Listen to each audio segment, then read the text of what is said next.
پاکستانی خاتون نمیرہ سلیم تاریخ رقم کرنے کو تیار۔ نمیرہ سلیم آج خلا میں جانے والی پہلی پاکستانی خاتون کا اعزاز حاصل کریں گے۔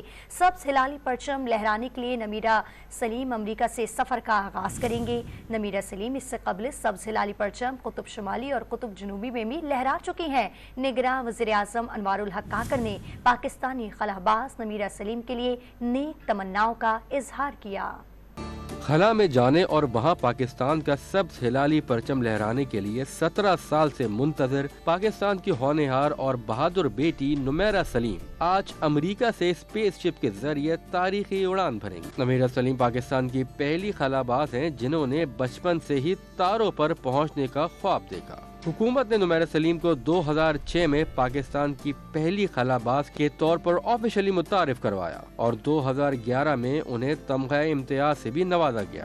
نمیرہ سلیم ساؤتھ پر پہنچنے والی پہلی پاکستانی ہیں۔ کہتی ہیں ضروری نہیں کہ ہمارے خواب بڑے ہوں بلکہ ضروری یہ ہے کہ ہم خواب دیکھیں اور ان پر یقین کریں۔ نمیرہ نہ صرف ایک خلا باز ہیں بلکہ وہ ایک فنکارہ بھی ہیں۔ شاعری، مجسمہ نگاری اور موسیقی میں بھی نمیرہ نے کام کر رکھا ہے۔ ان کی پینٹنگز امن جیسے موضوع پر ہوتی ہیں۔ نگراں وزیر اعظم انوار الحق کاکڑ نے پاکستانی خلا باز نمیرہ سلیم کے لیے نیک تمناؤں کا اظہار کیا ہے۔